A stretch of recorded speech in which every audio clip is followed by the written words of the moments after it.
ஸ்ரீமத் பாகவதத்துல அந்த பிக்சர்ல அந்த ரிஷி பேரு என்ன சொன்னீங்க? கர்மத என்ன கர்தமர் கர்தமர் ரிஷி. கருத்தம். கர்தமர். ஓகே. கருத்தம். அவருக்கு காட்சி அளிக்கிறதுக்காக பகவான் நின்னுட்டு வர அவர் எழுந்து கருடன்ல வரா நின்னுட்டு மாதிரி வருவார்.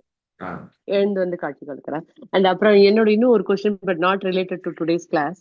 இப்போ ஒருத்தர் இறந்துட்டாருன்னா அந்த ஃபியூனரலுக்கு போனோம்னா அங்க போய் ஹரே கிருஷ்ண மகாமந்திரம் சொல்றது தப்பா, இல்ல ஆத்துல இருந்தே அவளுக்காக சொல்றது கரெக்டா?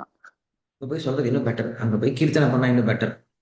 ஏன்னா அந்த இடத்துல எல்லாரும் ரொம்ப துக்கத்துல இருப்பாங்க. துக்கத்துல இருக்கும்போது நம்ம ஹரே கிருஷ்ண மந்திரம் சொன்னாதான் அது கொஞ்சம் ஆறுதல் கொடுக்கும். அதனால அங்க போய் சொல்றது இன்னும் பெட்டர் தான். அங்க பாட விடல அப்படின்னா வீட்டுல இருந்தே சொல்லலாம். ஆனா அங்க போய் சொன்னா பெட்டர் இருக்கும் உங்களுக்கு. கேட்டுறேன். அங்க போயிட்டு நான் அந்த 12th chapter, sorry 8th chapter, right? 8th சாப்டரும் அந்த பர்பல் 20 கூட படிக்கலாமா பிடிக்கும். அவளுக்காக, ரைட்? ஓகே.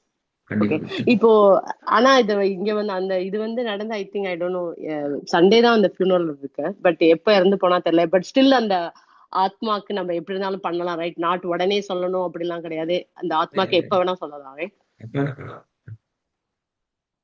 கரெக்ட், எப்ப வேணா சொல்லலாம், ரைட்? பண்ணலாம், பண்ணலாம். கண்டிப்பா.